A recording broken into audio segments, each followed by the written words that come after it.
What's up, beautiful people? What is good to all the FTLG listeners? All the newcomers, if this is your first time listening to the episode, you are welcome back to another episode of the FTLG podcast. We've been on a 1 week break, guys. 1 week break. We did promise to be releasing weekly, but just a little want to happened outside of the pod, just took a 1 week break. But we are back on another episode. I am still your boy Dio, and as always, I have my co-host, um, goalkeeper, brother, comp sci guy, master's degree holder. All in all, Mr. Dami, how are you doing today, brother? Thank you very much. I'm doing very great, thank God. And yeah, new year, new us. Keep on pushing, and God be with us, or God help us. Yeah. So yeah, As always, we are happy to be on your TV screens if you are watching on YouTube, by the way. yes, And we sir. are also happy to be on your headset if you are listening on Spotify or Apple Podcast or whatever platform you are actually listening to this on.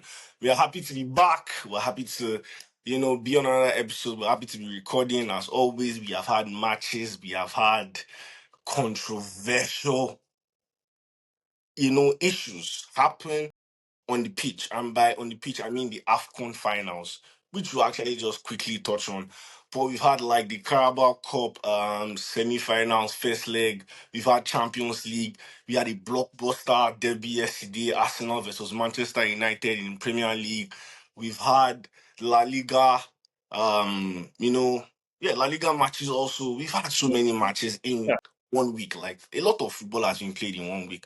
But we're going to try our possible best to, get across as many matches, discuss as many topics as we can. And for the first topic of today, we are going to be, again, delving into the Premier League. As always, it's the league that we watch the most. So let's go into the big game, the derby from yesterday, the one that had everyone at the edge of their seats. Manchester United, sorry, Arsenal versus Manchester United, because Arsenal was home, Yes, sir. Manchester United was away. So Arsenal versus Manchester United, the game ended 3-2. A bit of magic by Cunha to give United the win. I think he scored his goal at in the 87th minute. A very good game. It was boring. Like the first couple minutes of the game was kind of boring, and then the match picked up. Dami, how do you feel about that match? How do you feel about both sides going into the match? How do you feel about both sides after the match? Okay, so yeah, it was a great match leading up to everything. A couple minutes before the match, I actually tuned in, so I watched everything from start to the end. Um, Obviously, Man U coming off their win against Man City, he came in form. New manager bounce. We came ready to the Emirates Stadium to turn up, and they did. They turned up. Their goals were insane. They had two goal of the season contenders in that match, and it's something I've always said with Arsenal. We know the defending is going to be good. I mean, this is going to go back into a lot of stereotypes I say about Arsenal. About Mm. Arsenal. Um, it's something we know. We know they are good defensive. We know they will create a couple chances. When it comes to actually creating chances, when you're playing against a big team, what are you going to do? Obviously, we saw from their goal, they scored a goal from a corner. When I say Arsenal scores too much from corners, people come at me and it's all right, it's all right. But like Yeah. I've said it before, I feel like Ateta is good defensively. He's a solid coach. Obviously, he has a great midfield now. I mean, the entire team is a great team now. You saw what he did this in this match. He had four subs come on at the same time. It's Yeah. probably the first Like time that a panic sub. So panic subs is what I'm I going to mean call it. I won't really call it panic because he literally changed the entire personnel of almost all the people on the field, expecting like a different outcome. Like that can change when you bring in players that play like different styles from other people. When you like that's the importance of substitutions in the Premier Yeah. League. If you remember during the COVID season, there were like five substitutions. You can make up to five Yeah, it substitutions. went from 3 to 5. Yeah. That's one of the most important things I'm excited to see in Premier League squads with deeper, better depth, Mm-hmm. I always going to enjoy that more substitutions, five Yeah. substitutions. But I mean, it was fine. He tried to do that. That didn't really work. Like I've always said, the problem with Arsenal is I feel like they don't create enough going forward. Mm. We know they will always try to take their chance with corners. We know. I even saw Gabriel Jesus on form. He's been on form these last two matches that he has come back. Yeah. Well, like Arsenal are always good. They always struggle to create chances. Like whether because if you notice, during a point during the match against Man U, they were just putting the ball to Saka at that end, expecting him to do some sort of magic. And when Luke Shaw and Dogu were teaming up on him, he couldn't do anything. That was when I feel like the initial frustration started building up in Arsenal fans. And I've always said it. Arsenal attacking, that's the problem. I thought with their new attacking additions, like Yeah. they made a couple signings in the transfer window. I thought they'd be able to like go over that hurdle. That's the only reason why I actually do believe Arsenal might win the league because they have the squad that is they are the only team that has the squad capable of actually winning the league. Man City are still struggling with their people that have left. We saw they brought in Gehi as a new defender. That should help them a bit. But Arsenal are the only team that every person they can call up on is registered, is good, like ready to play, ready to fit enough to play. So, I mean, I don't know how they're going to overcome that attacking issue. They Yeah. had Gyökeres who was golden boots last season, but nothing's coming up. I really don't know what they're going to do. But yeah.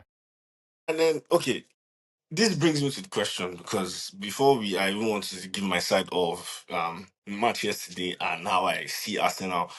I had a like a sort of an argument with a couple guys yesterday, and the statement was, "Is Arsenal an outstanding team?" And um, I know what's always may differ when you're talking about footy, when you're talking about boy. Sometimes you might be like, okay, this guy is like this, but he's not like this. Like, and the word outstanding in dictionary means exceptionally good. That Hmm. is what it means. Yeah. On like based on like where they are on the table, what they have achieved so far in the season, first on Premier League table, first in Champions League table. Um, they are in the semi-finals of the Carabao Cup, and they literally have one foot in the final because they have beaten Chelsea in the first leg 3-2. They are still in the FA Cup. They have four competitions, right? They are I think they have the most wins amongst all European teams in in top five leagues this season. That says that's an outstanding team. That they are hard to beat, they are difficult to score, but that says that's an outstanding team. Now, and then somebody was not like, "Oh, is Barca an outstanding team?" I was like, "Barca is not outstanding." I was like, "Why?" I said, "Oh, their defense is not good, but offensively, Barca is exceptional." Lamille's And goal. I went, "Oh, Barca is entertaining to watch, but they are not outstanding." So I was like, is Arsenal, are they an outstanding team? They are an outstanding team, but they are not entertaining to watch. And then, on the other hand, I was using Barca as an example where Barca is an entertaining team, but they are not outstanding. And the guy was like, the person I was having the arguments was like, nah, it's not possible. Outstanding teams will be good offensively and defensively. Like there's no in between. You are either good on this side and good on that side. And just begs the question. You said you gave your whole statement on like you have issues with Arsenal offensively. They cannot score. They cannot create chances. It's difficult to for them to actually create chances. And you know then I asked the question: Is Arsenal actually good? Is Arsenal actually an outstanding team? Are they exceptionally good in all phases of football?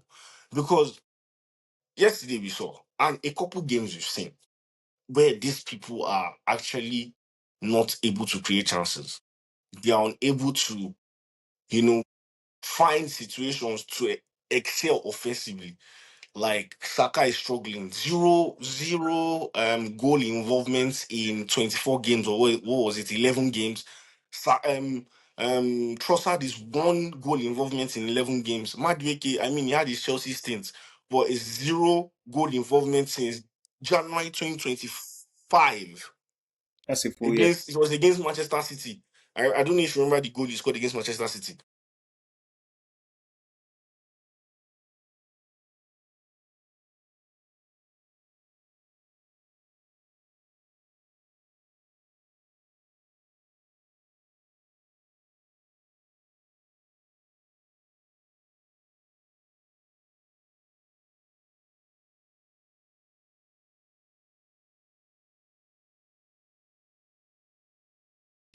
Saka has been rated like I think he's top 3 right wingers in the world, right?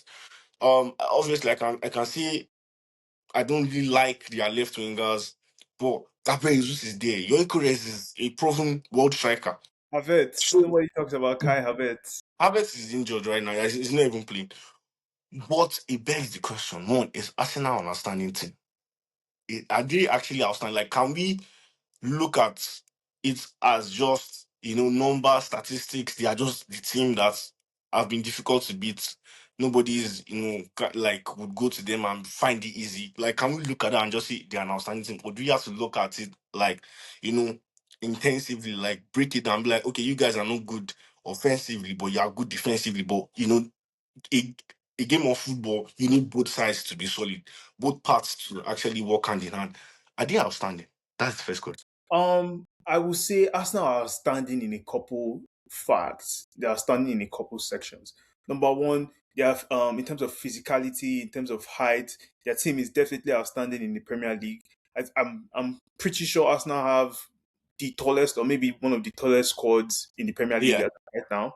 yeah, And obviously that can be helpful in terms of corners and set pieces and defending. Those phases where physicality is needed. But this Arsenal forward goal drought, it reminds me of Chelsea under seasons where Hazard was playing and he would be the only one with the with goals and assists and everything, and the rest would be struggling.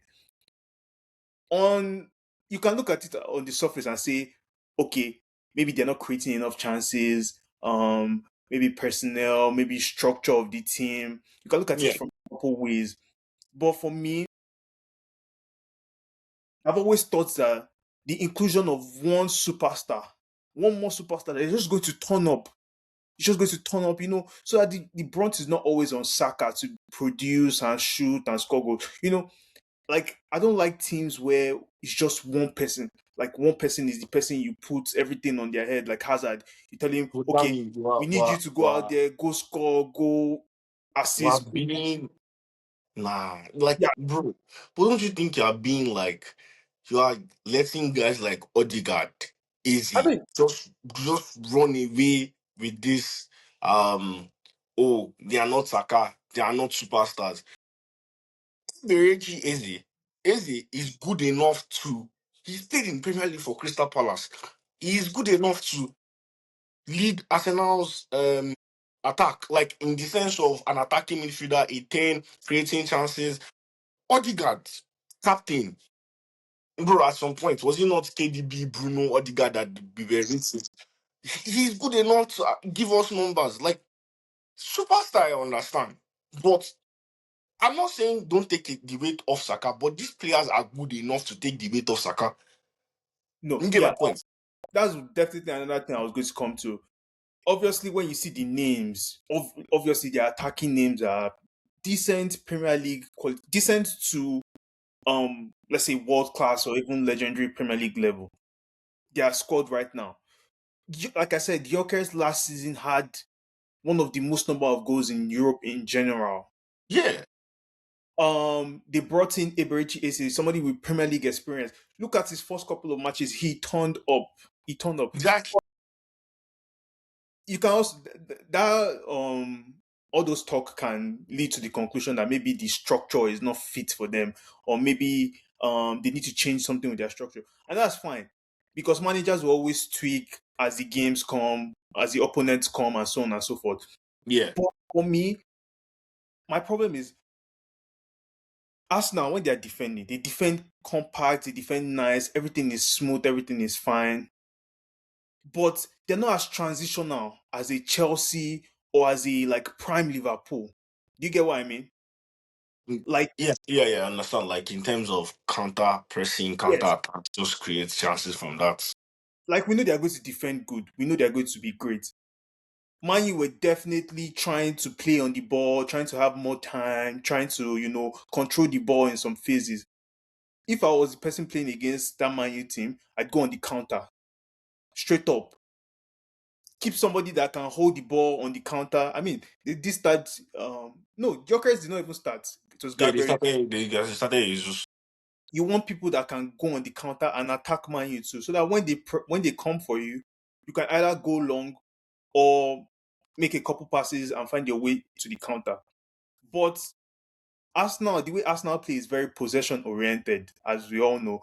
They like their 2-3-5 structure where they pass the ball, pass the ball, pass the ball. And that doesn't always work in matches, to be honest. They pass the Yeah, ball, pass the ball, pass the ball. They get to the end where like it's time to score.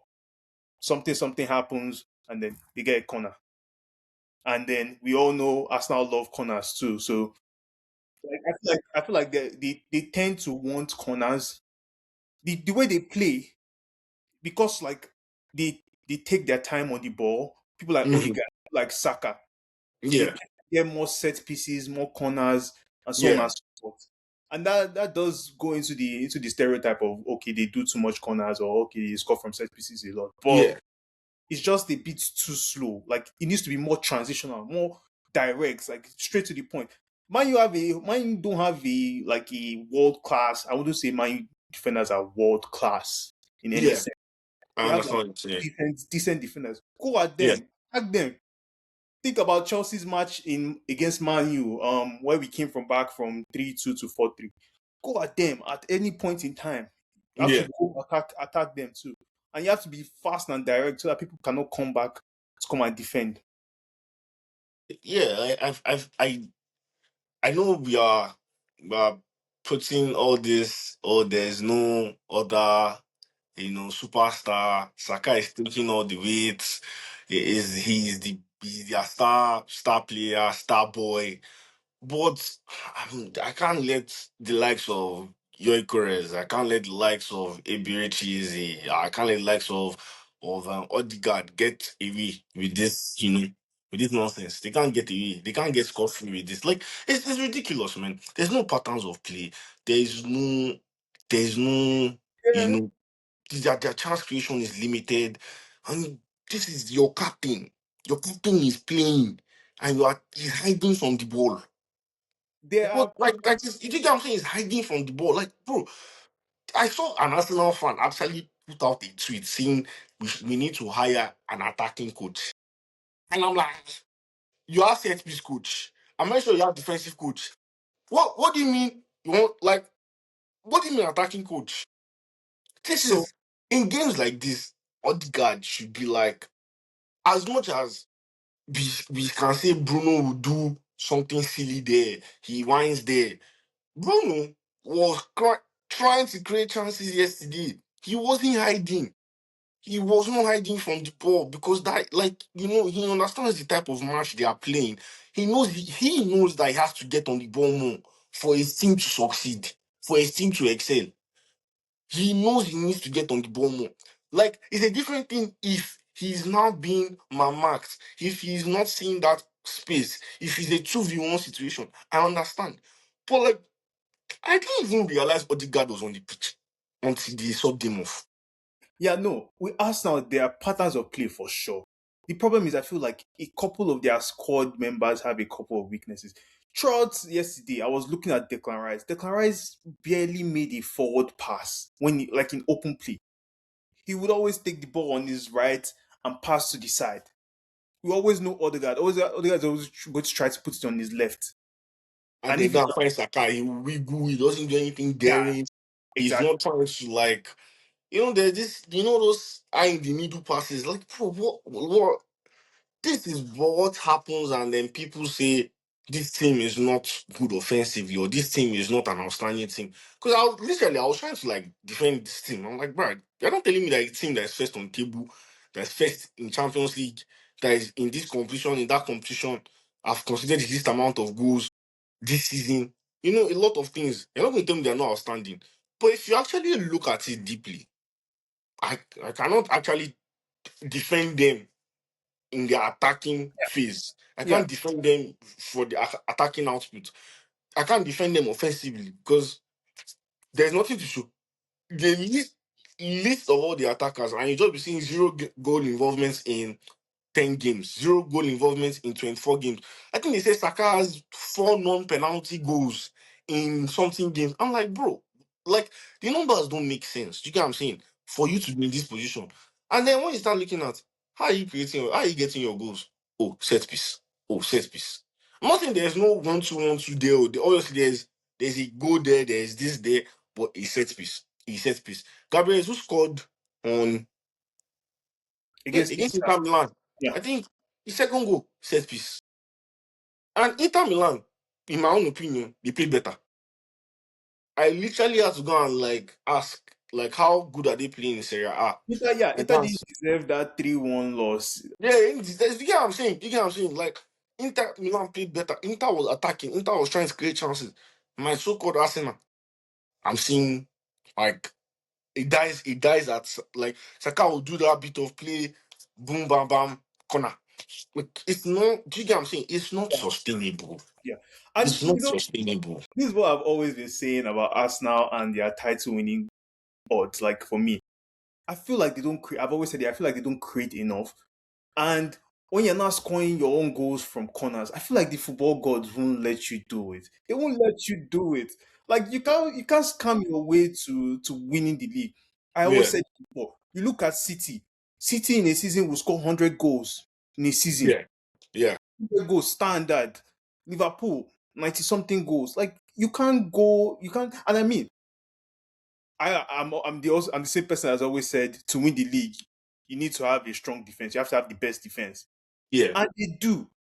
But with an attacking situation like this, I feel like it's going to be very rough for them, especially going into like the final phases of this season as we go on. Fair enough. Fair enough. And then now, the next thing is that I gotta ask. Down top of the table, 50 points.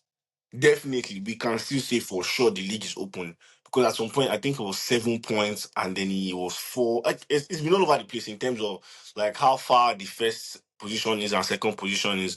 50 points for Arsenal, 46 for both Manchester City and Aston Villa. Do you do you think like I know I keep asking this question. Is there a situation where this might change? Is there a situation where something might happen and they don't end up with this league? Because the ball is in their court. And to every Arsenal fan listening to this, I just want to let you know that the ball is in your court. We know sometimes you've been there and you should have overtaken or you should have done better, but you didn't. Right now, you are first. You are the team to beat. Everybody's looking. If you lose this position, it will not be funny. But I have you guys winning the league. But damn me, do you think this changes? Are you For me, I still believe this league is very open. We saw Man City get McGahey, so I mean that's going to add to their defensive capabilities. Man City, Semenyo? yeah, and Semenyo has been on crazy form. Yeah. He is going to add to their defensive stability. And we know Pep, this is the stretch of the season that Pep actually enjoys. Like, Mm-hmm. me, generally, I do not want Arsenal to win the league. And I feel like with the way they are playing, a lot of people are going to join me too. We're seeing it. Because, Good. like they are first on the table in the Premier League, first on the table in the Champions League. But nobody is enjoying their style of football. Yeah, Apart yeah, I from understand what Arsenal you're saying. fans. Apart from Arsenal fans, nobody's enjoying their style of football. Yeah. I've always said in Man City, keep an eye out for Man City. I don't know how they are going to do it. But I trust Pep. I know Pep, and I know Pep too. He's seeing these points that they are dropping, and he's looking like, yes, I can pull this off again. And I trust Pep to do it because he's still the best, still the best Yeah, coach. man. And also trust in Emery. I trust in Emery. In terms of like just fighting for esports, I trust him. But shout out to Arsenal. What's here first? Aston Villa are not going to end up third. I said it here. Bro, I this said not, bro, what it is not, bro. Do you know the margin? Like, Aston Villa have I was telling 46 you. points. I think United have 37. Yeah, it's like a 10 points difference between the next Yeah, opponent. like, bro, they are not. What? You think the likes of Chelsea, Liverpool, and United can get 10 points over? It's not they are going to get 10 points. Aston Villa are going to drop points. Bro, they are not. They But are not. I'm still waiting for the injury that I'm going to say this is where everything is going to start. Bro, they are not. For Arsenal, them losing the league, this is when it starts. Like this match that they lost, this is when it's going to start. You're a generational hater. The no, like it might start. I mean, if it actually happens, I feel like this is the match that is actually going to start it. You're a generational Uh, hater. Generational hater is what you are. But bro, yeah, let's move on. Let's move on to Manchester United. We've spoken enough about Arsenal. We always dissect Arsenal for sure, especially in big games. But let's move on to Manchester United. New manager. Back to back wins against very difficult oppositions. He's faced Manchester City. He's faced Arsenal. Came out with 2 wins. First of all, is he a manager bounce? Is he a manager bounce? Or are you enjoying Michael Carrick so far? And do you think he's the future for United? uh, I am enjoying him so far. Definitely. I thought the match against City was very good from like Yeah. Like in that kind terms of of the setup, everything was very, yeah, very the set up against Man City, that was very good. Against this Arsenal match, he came out ready for them. Like he legit came against a team that likes defending. do, Well, do you think United played well? Because I'm of the opinion that two of their goals were, like you said at the start of this episode, a bit of magic. Like Patrick Dogu scoring that and then Cunha scoring that. yeah, United's first goal was a mistake from Zubimendi. Let's be honest. mm, Did United actually play so well? Is I that feel my like question? United definitely played like they created enough chances to win that match. I remember they had a couple like two chances where they should have taken too. Like you Yeah, know, yeah, yeah, United always has that bozo gene too in them sometimes. But I mean, fair enough. They had a couple chances to. United played well enough to win that match. yeah, yeah. I think They, that's what it is. the setup was right. Mm-hmm. Um, they came to capitalize on a couple things. Number one, they are growing in confidence. Yeah, See, United have started passing. One thing I've always said about United is United are a transitional team. That's how yeah, they've always been from Alex Ferguson. They pass one to like they do a bit of magic every time. Like think about players like Nani, think about players like Evra, think about players like Bebatov. They always create a bit of magic, and that's how they yeah, score goals. yeah, That's what United has always been, and that's what they came. That's what they went to the Emirates Stadium to do, and they did it. They did their plan perfectly well. yeah. It makes sense. But me, and I think compared to how they played against City and how they played against Arsenal, I think they played better against City. I know you obviously have set up differently to who you are facing. But I think we play better against City. Against Arsenal, a bit of magic. I mean, those two goals are unheard of. Like you don't like I mean Cunha's goal is normal for Cunha. He has scored that a couple times for Wolves. Patrick Dogu, I'm not expecting him to just I saw his practice videos now. They are posting his practice videos say he does it on a norm. But like I wasn't expecting him to even shoot that or even like attempt that yesterday. Yeah. So The a bit of setup, magic, I agree. yeah, But the setup was good enough to like setup challenge was, Arsenal, stop yeah. Arsenal from creating chances. I mean, a lot of teams stop Arsenal from creating chances, to I be found it honest. funny because like I was talking about how I loved Carrick's use of Dogo in that match. Like he was using him to double back on Saka, and then he had free opportunity to jump, like to run forward and go and help in the attack, right? Yeah, yeah. And within 2 minutes, he scored that banger. So I was like, yo, that goal was crazy. It was a different breed yesterday. But now, do you think Carrick can get a long term contract to United? I don't think he's the man, but I think the man right now to sustain them to the end of the season. To steady, to is it steadfast or steady the boat, and basically just have them steady, have them situated, have them stable to the end of the season. Yeah, I definitely feel like he's the man they want to keep until the end of the season. And because like managerial options are very important, Limited like right now. very scarce and very limited right now. We know Enzo Maresca is out of a job.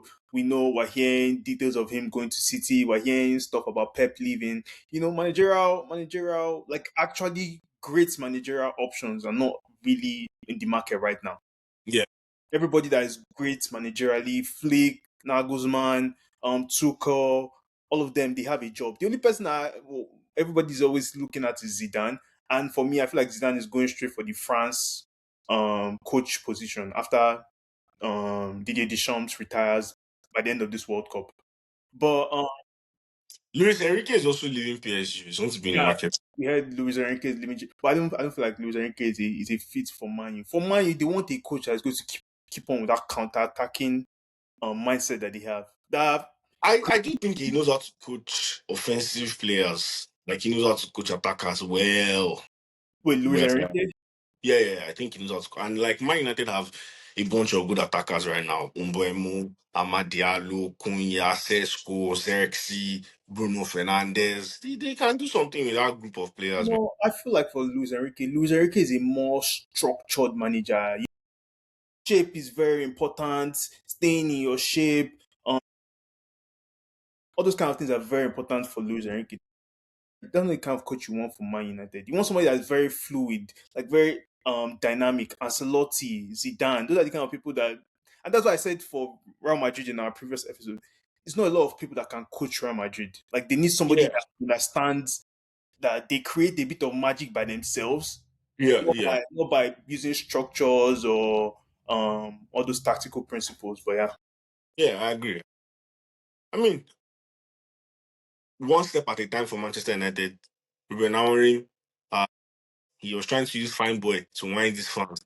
He thought his words and his Amorim is exactly my point. Like they can't have that kind of structured three. yeah.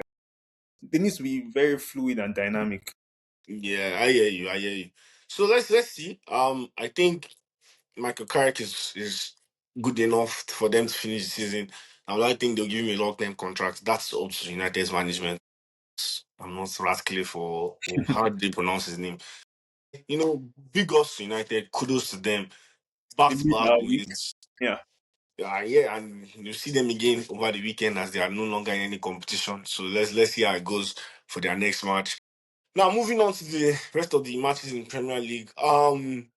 We had Chelsea play Crystal Palace yesterday, and I didn't even want to bring up Chelsea, but just the fact that they have a new manager, Liam Rosenoa, 4 out of 5 wins, only losses against Arsenal, like we mentioned in the Carabao Cup, 3-2. Kudos to them in actually just keeping one leg on the door or at the door, just to have themselves or giving themselves a fighting chance. But 4 out of 5 wins. I think I've been unsure about his management so far because I think in terms of in the Premier League, like obviously we played Charlton, expected us to beat Charlton, whether we had Maresca or we had Liam, it didn't matter. And then we went to Brentford. Now the thing with Brentford is that it was one of our worst games. I don't know if you watched the game.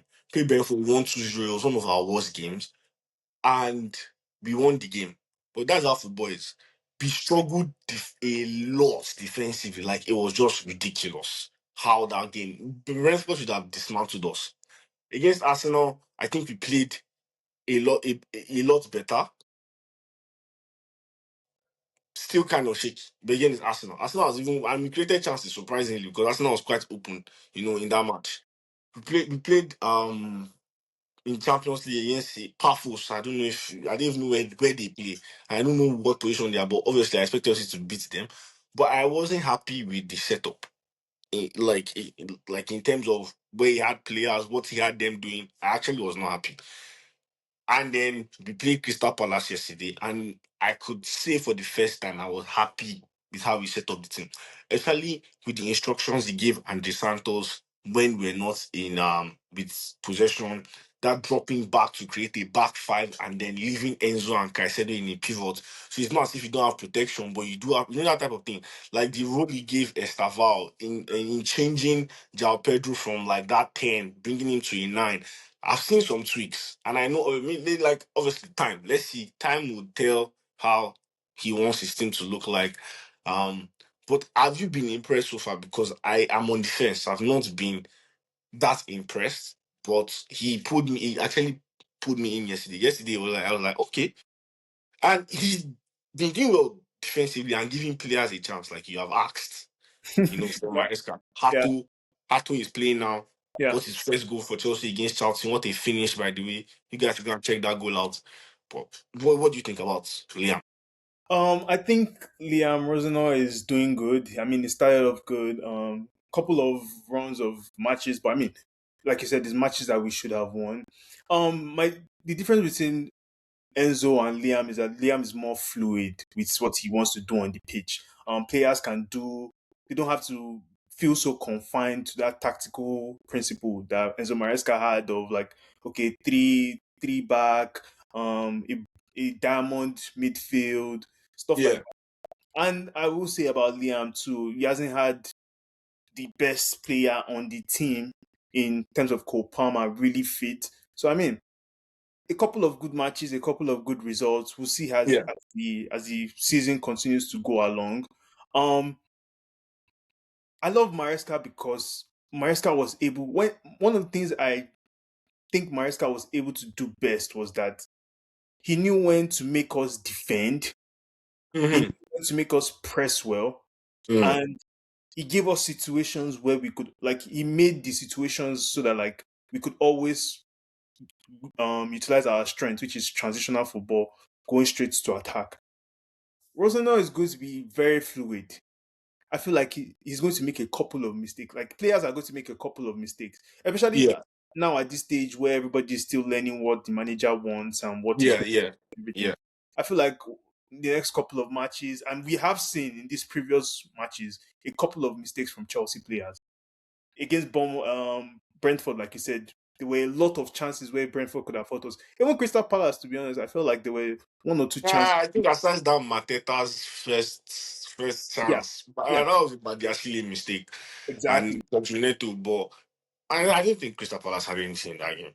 Like No, the yeah, last 15 minutes last though, 15 like minutes, the yeah. corners and like when they got that goal, they were trying to find something. But a lot of Chelsea's players had been even like proper starters had been subbed off, and you know just a loss like in terms of attention, not being the same as compared to the starters. A loss in attention, I'll say. Yeah. No, like it was good. And then I saw news that Anselmino is coming back, so it's good to have a spare defender. Rosano, he has a lot of options for what he wants to do with Chelsea. From like Mm. that's the thing I love the most about the Chelsea squad. Everybody brings like a different part of football that we need necessary. Even like people like Pedro Neto, like they bring a different part of of ball that we need at Chelsea. Sometimes he can get Ah, frustrating, but I he don't want to talk about that guy if you actually look at his stats this season, like this guy is pulling in stats. So like as well. at the end of the day, it's just we use what we have. But like Yeah, one thing I love, like you said, one thing I love about Liam is that he's playing the players. Like we were just talking about Arsenal and their squad depth. That's one thing every Premier League club needs to have. Like you need to have like before it used to be 13 um 13 good players and then a couple of reserves that are ready to go and switch and everything. But now in the Premier League, you need at least 15, 16 good players yeah. and a lot like a couple of decent players. So I mean, him playing Ato more, I love to see him playing Santos more. Estaval has been playing more What a frequently. goal by what a finish by him yesterday too. And that debunks the whole he's not fast, he can't run. He's new, okay? He's new in the league. Give him time. We're coming. Okay, that's the future. The thing I love about Estaval is his shot power. That guy's shot power is ruthless. Yeah, his shot power, Ruthless. his ability to create. And just Like his some people forget that he can create too. yeah, Like and just his football he's knowledge too is like yeah, his IQ is up there. yeah, And for I a mean, he knows how to dribble as well, man. His yeah, quality on the ball is great. yeah, for an 18-year-old too. Yeah, exactly. Yeah, like I always say, the best player in the world right now is Lamine Yamal, and obviously, I think Estava can get to those standards. He just needs to keep playing. Like he has only played 90 minutes in 11 games. If you add all the minutes he's had in the last 11 games, it's just 90 minutes. So he needs to actually keep playing more.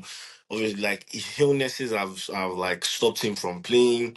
Like one or two injuries, but he needs to keep playing so we can see the best of him in the Premier League. And I know that a fully fit Cole Palmer and Estaval will make movies, man, at Chelsea. Let's not even joke. It will be crazy. That right hand side It is will be set for life. it will be tough to use both of them together. Like I've been seeing why Maresca never actually did it.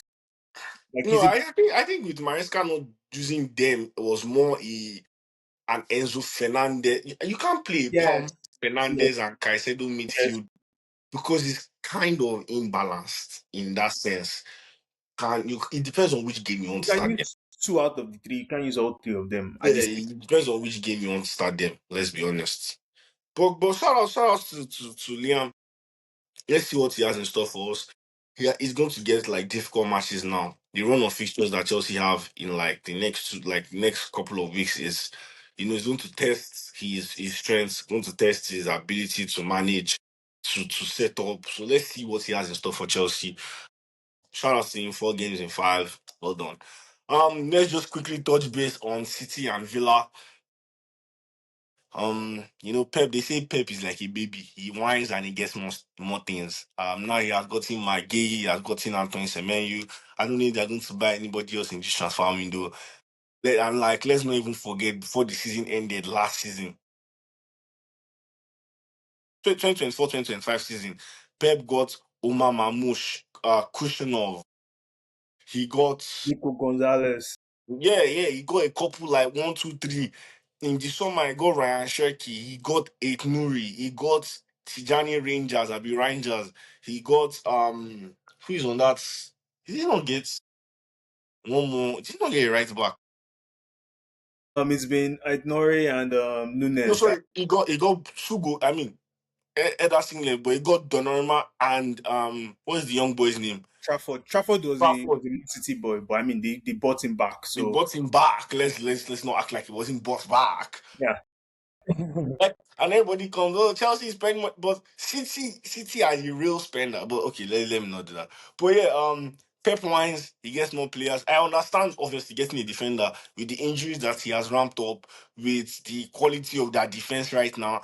They needed a leader, a captain, and what more than Marquez? Liverpool was going to buy him. Chelsea was looking at him. I mean, the wages were not what Chelsea wanted in terms of their structure. So it makes sense. And then Semenyo on form, or sorry, in form, whichever one it might be. I think they lacked something on the wings as well. They lacked something, and getting Semenyo firing. I think he's had 4 goals in 5 games, or 3 goals in 5 games. He scored against Newcastle. He scored on his debut. He scored In this this previous weekend as well. So he's literally on fire. I mean, and like you mentioned, Pep understands being in this type of situation. Pep knows how to win in this type of situations. He has gotten over the hurdle a couple times. So it's not even about how does Pep get over the hurdle. It's more like how does he instill discipline in his players, like his new players, because obviously he has Rodri that has been there. He has Bernardo Silva. Haaland has gotten Haaland has won the Premier League with this team. Ruben Diaz has done it. Like these guys know what it takes. So it's just more they have that leadership. Just more how does Pep now invoke that discipline, that energy in the crop of new players that he has, challenge, and Arsenal has to be wary about who is breathing down their neck. Because it's okay if Chelsea is breathing down your neck and you think they have the mentality yet. Yeah. It's okay if the Villa is breathing down your neck. I don't think they have the mentality yet. For a team like Manchester City breathing down your neck, I feel sorry for you, man. I do want to say something about City though, and just the Premier League in general. It's not just City that is spending money. All the Premier League teams now have a crazy amount of bank. Like when we look at how much City spent over the past like 2-3 windows, think about like the most amount of money you can win from a competition is from winning the championship. Yeah, I think it says 120 million or something like that. So like any team that wins the championship coming into the Premier League, you are coming with a 120 something million bank. So mm, I think we're starting to see that the Premier League is getting very tight, very close. Like the difference in yeah, the Premier League is not as crazy as it was like 10, 15 years ago. yeah. Like look at Where the it was, Premier League table, for example. Like that's yeah, crazy, bro. where it was just like the big six, Yeah, unlimited bank, and then the other teams had to struggle. That's not how it is in the Premier League anymore. Sunderland have money. Um, Spurs have money. Aston Villa are competing. yeah. Very, I thought that although I think there's been a couple hiccups with the management and like the coach in terms of buying. I know they want to buy, but they got Tammy Abraham so far. Aston Villa have been spending a lot of money from like the previous transfer window before this Yeah, one. they They did got spend it. Sancho, they got like they actually get their own stack of players. And if you look at their squad on paper too, the squad looks like a very good squad. Yeah, yeah, But and speaking of Aston Villa, because I know now we've left City, you are going to Aston Villa. I wanted to ask, like, if you check the stats, they have the most goals outside of the box this season. And if nobody has watched Aston Villa enough, just go to certain games. Go to the game against Tottenham. Go to the one against United. Go to the one against West Ham.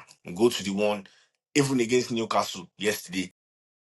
Like Ben Diaz goal, Morgan Rogers, Tillemans. Like, I'm sorry, is there something that we are missing over here?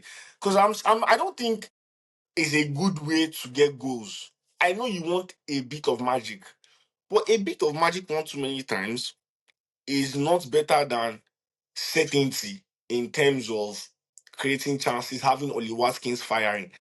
Is there something we should be worried about? I know they have 46 points, but scoring that many goals from outside the box, there has to be it just has to like wear off at some point. no. And let me tell you, like one of the one of the easiest ways to score goals in the Premier League from the time of when we be young. Think about it. It has always been shooting hard shots at the goalkeeper, like shooting crazy shots at the goalkeeper, shooting from distance. How many people can shoot? But wait. That's one thing Aston Villa have excelled in. If you think about when they even got Coutinho from like previous years, that's something they want. That's something they cherish. Telemann does it every season. We always see a Telemann's banger from outside the box. Yeah, That's yeah. I've always wanted Chelsea to work on because teams can set up against you to defend like low block, ready for you, no way, and then you need to get to the front of the box. You need to get to the the box itself to score a goal.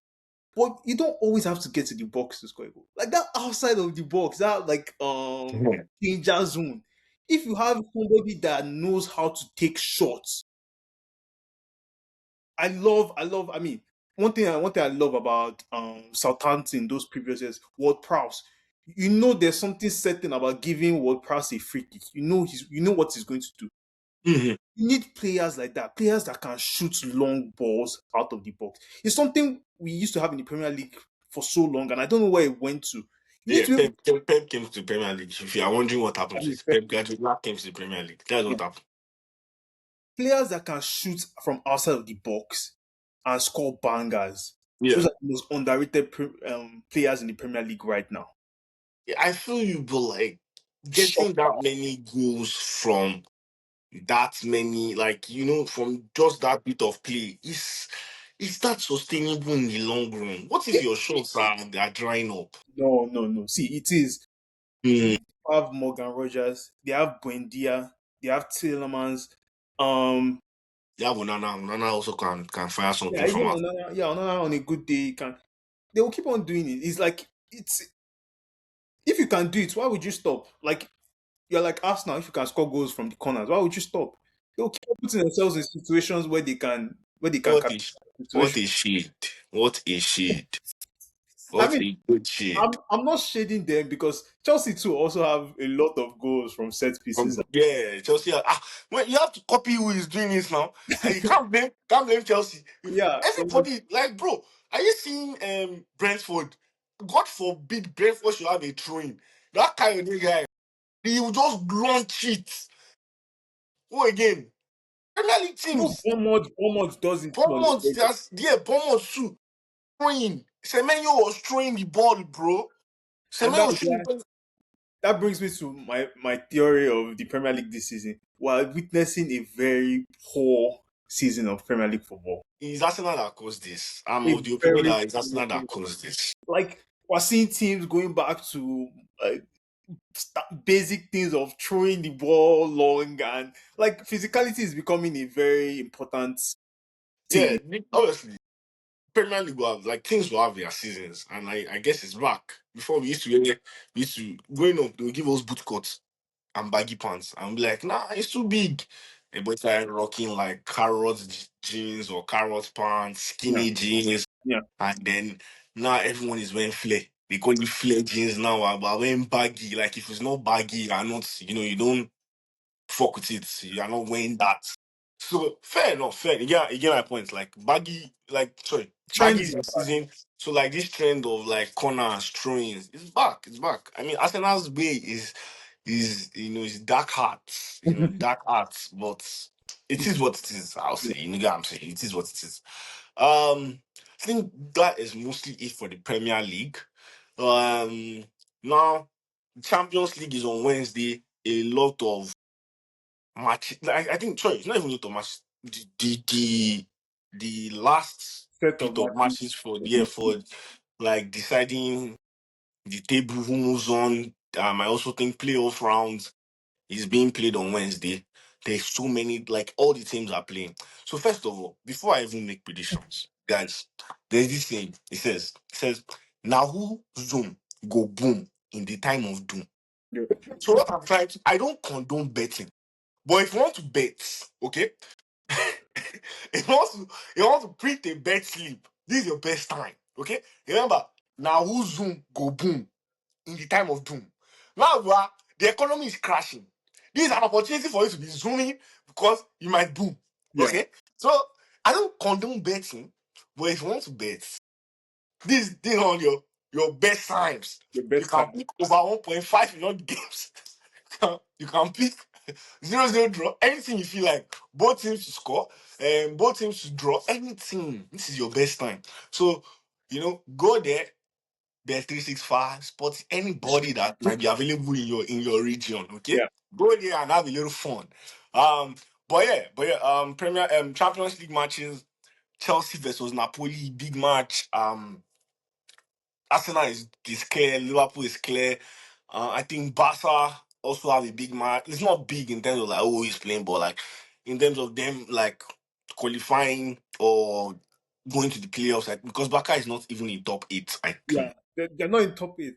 They have five Premier League teams in the top eight. Barca, they're not there. Yeah, so in a What that couple means things is have to fight. You have to fight to go to the next round or be in the playoffs. I don't know. I'm not conversant with how this new Premier League. format is, but I know that from quarter final I'm there. But I would like to see Chelsea in the next round for sure. I'd like to see a Barcelona in the next round. These are teams that you love to watch. These are teams that should be, in those rounds. So, in terms of predictions, I don't really have much to give in terms of predictions. I am not. It's so many matches, and it's not as if there's any like blockbuster sorry, an El Clasico or like an Arsenal Liverpool happening. That type of those type of games. But it is going to be a fun Wednesday. So tune in, enjoy the Champions League, have fun, watch as many games. If you're in Nigeria, go to a viewing center, okay? Buy suya, drink with your guys, enjoy the game. That's the love of the beautiful game. See, that's why we named this podcast for the love of the game, okay? Um, and then before we sign off, Dami, what disgraceful I don't even know what to call it. I don't know that, what disgraceful acts happened in the Afcon finals. We literally, God, because it was 1 week since the last recorded, right? The Afcon finals happened, Senegal, my team, okay, let's go. I'm Nigerian, guys, but I know who I support, okay? Senegal versus Morocco. And, like, what happened? Like, genuinely, what happened? Like, it is not even about how the game went. It is more what happened from that bit of referee, bit of refereeing from the, that decision that the referee made, and then the rest of the game. Like, we can't even say, oh, we're not even discuss, like, in a situation where if that penalty was played, let's even assume it was a penalty.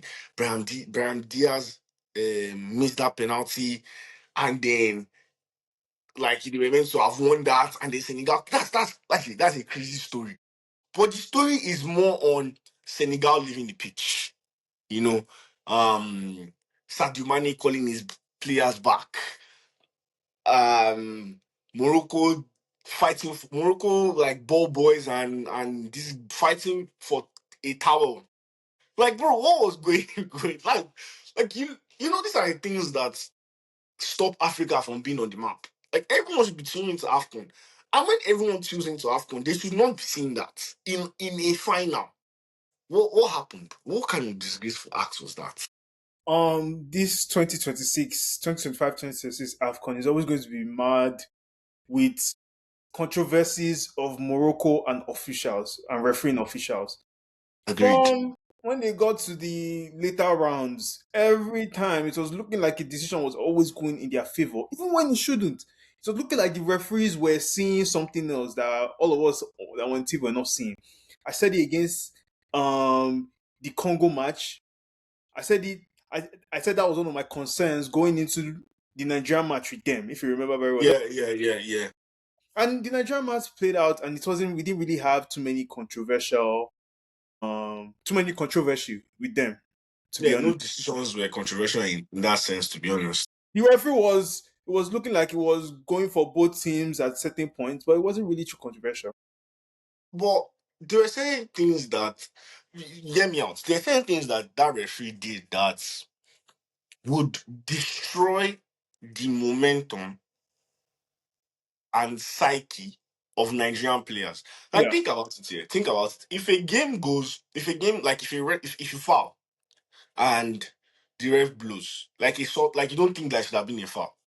That one happens like in the game, like as a player, that happens. You're like, okay, you do another thing where you're like, oh, I've won the ball, but you're now going and they blow again. In your head, you're like, so this is what you are on. So now you are not even like, you're not sure if you can go for that 50-50 challenge. You're not sure if you want to, you know, dive in because they'll blow you soon. That affects players. And I think the Ghanaian ref, quote No, unquote, it was South Africa. even worse, South African ref, quote unquote, like did saying things like that in that game. Like, you can say, oh, it was no controversial decision, or nothing was blown as a pen, nothing was blown at, but they were saying things that he blew that I can say would have affected Nigerian players in that sense. I mean, other things included like Osimhen's behavior towards Ademola Lookman. You can say, oh yeah, we won the match after, but that has its parts to play in Nigeria's tournaments, But in that particular game, you can see that certain things would have stopped Nigerian players from going all out because they would. Like, I remember there was one thing that Bassi did. Bassi won the ball clean. This guy blew. I was like, is it that I'm mistaken or am I confused? This guy, Kimmy, he got like bodied, ref blue.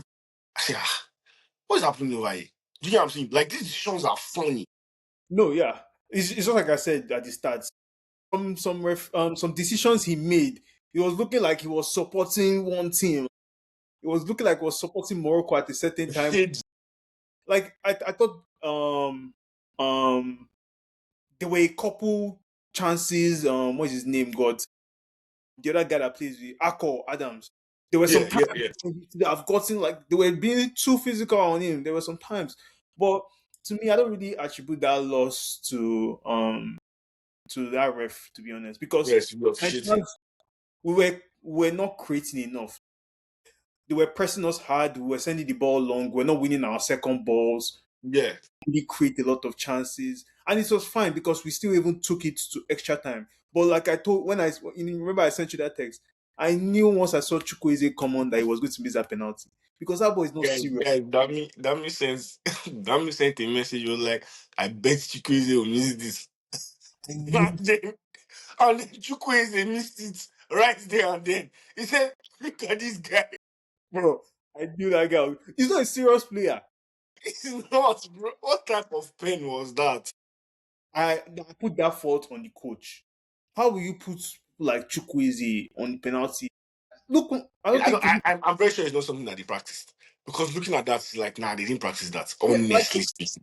the players that they had, I did not expect Chukwueze to be the person to take the fourth penalty. I mean, because once he took that penalty, we didn't even like once he missed it, we didn't even have to take the last one that we had or something Yeah, like it that. was over. It was Like over.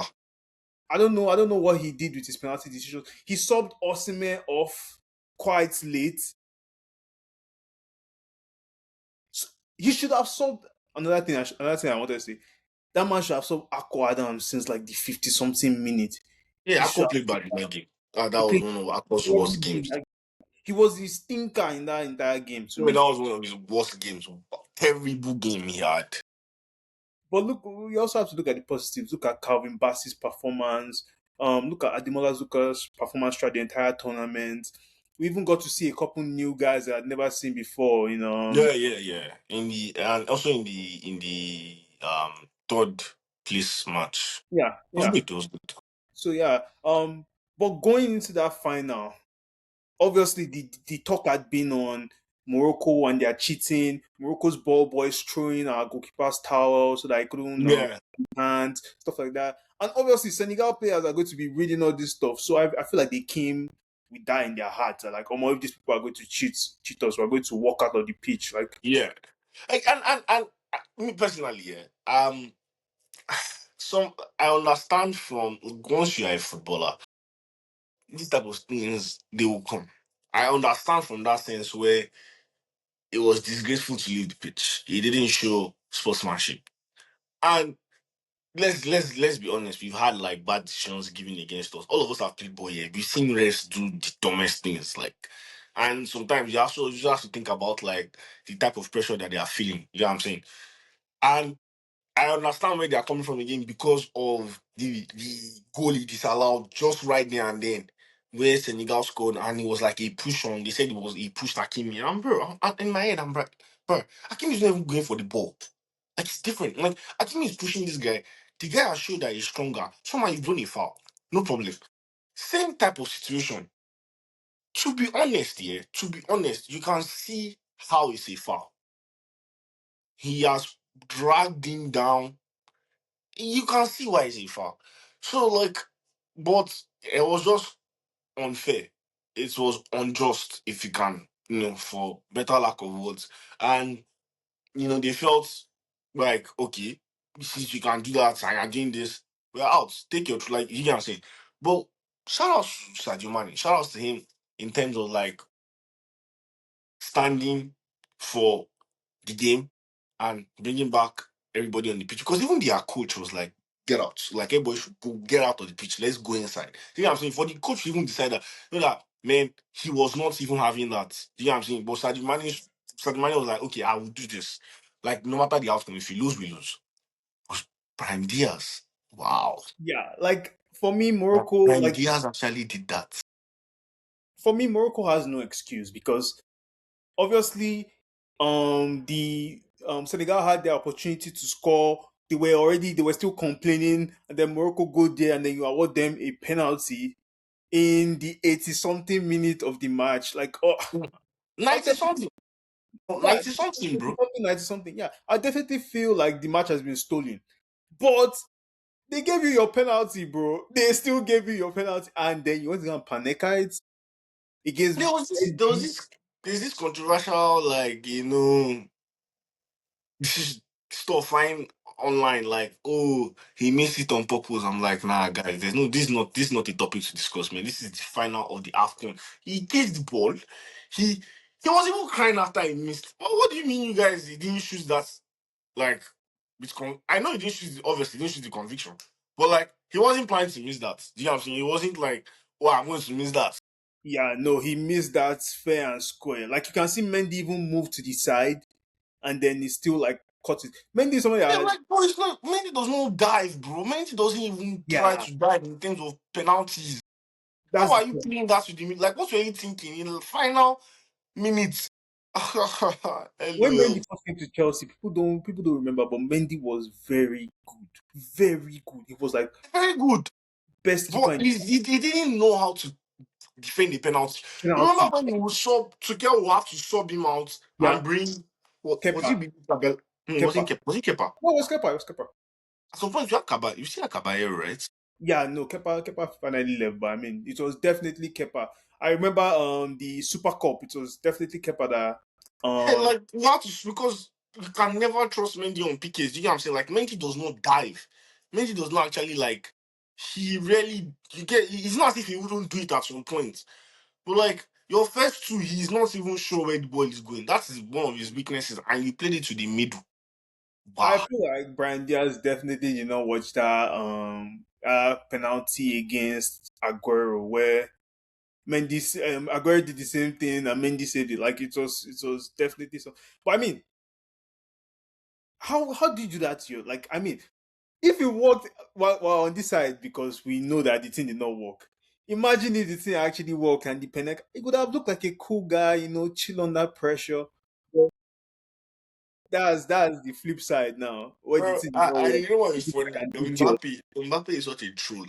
Their teammates, I know, but Mbappe Someone was like, teammates, I bro. did the Panenka in support of Brian Diaz. I say, bro, like, are you okay? Like, So it's so stupid, bro. Mbappe, are you well? Bro said, Because in La "Go and Liga they learn." scored now, and he's like, oh, I did the Panenka in support of. I'm like, ah, what do you mean you did the Panenka in support of Brian Diaz? Like, bro, is everything okay here? Bro. Mbappe, No, Mbappe Mbappe is is a a funny guy. very, is a troll. Guy From is that a funny guy, man. Man City goal, where he like, nah, Right, that no, before that, guy, I mean, can't remember in Ligue 1 where they had a foul. Anyway, you seen that video where he now baited the defender, like wanted to start running. oh He yeah, did like a shimmy. yeah, The guy started running. He looks at Mbappe. Mbappe was like, I'm not running now. Just calm down, bro. Calm he's a down. troll. He's a true, man. He's actually a true.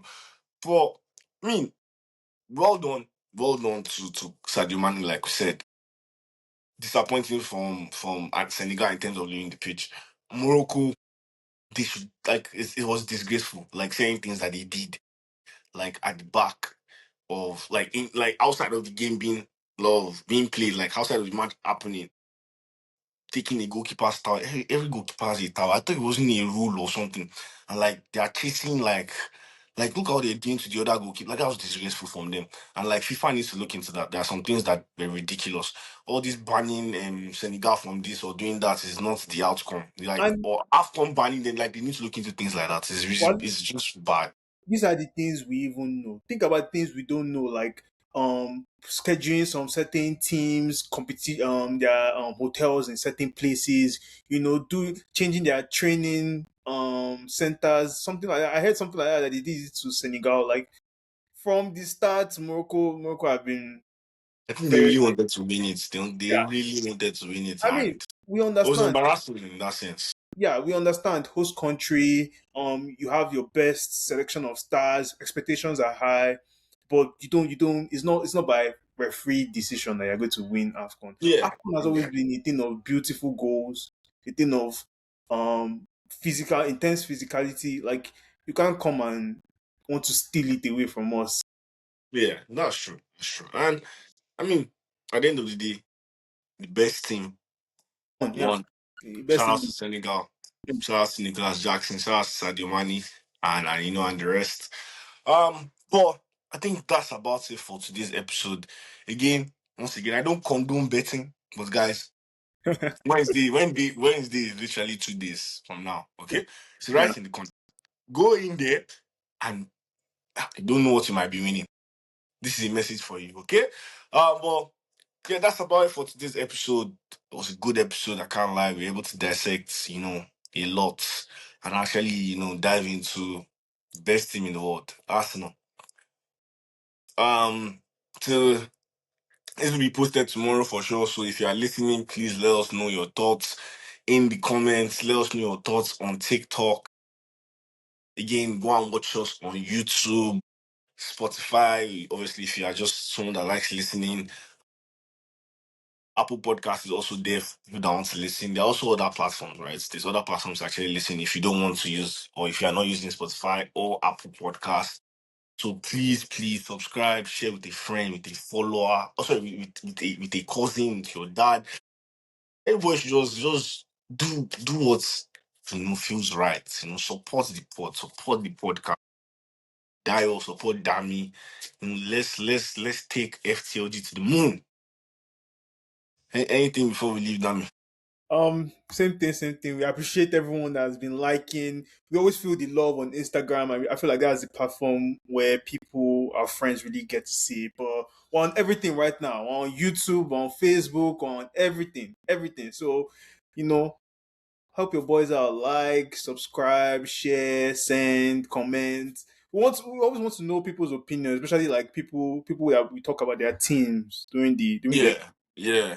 want to know what you people think. Are we crazy? Are we talking too much? Are we Yeah, doing is Arsenal actually an outstanding team? yeah like Again, but stuff like that? Is Arsenal actually good offensively and we're just, bullshitting and saying some, please Yeah, let us know. yeah, We are Chelsea fans, but we love football. We watch most of these matches, right? yes, Like everybody, and you guys also will be watching matches. So everybody was, watching Arsenal versus United yesterday. We're discussing it today.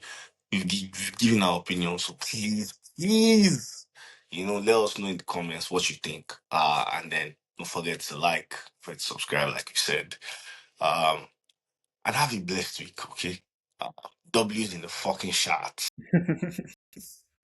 Bye everyone. Bye.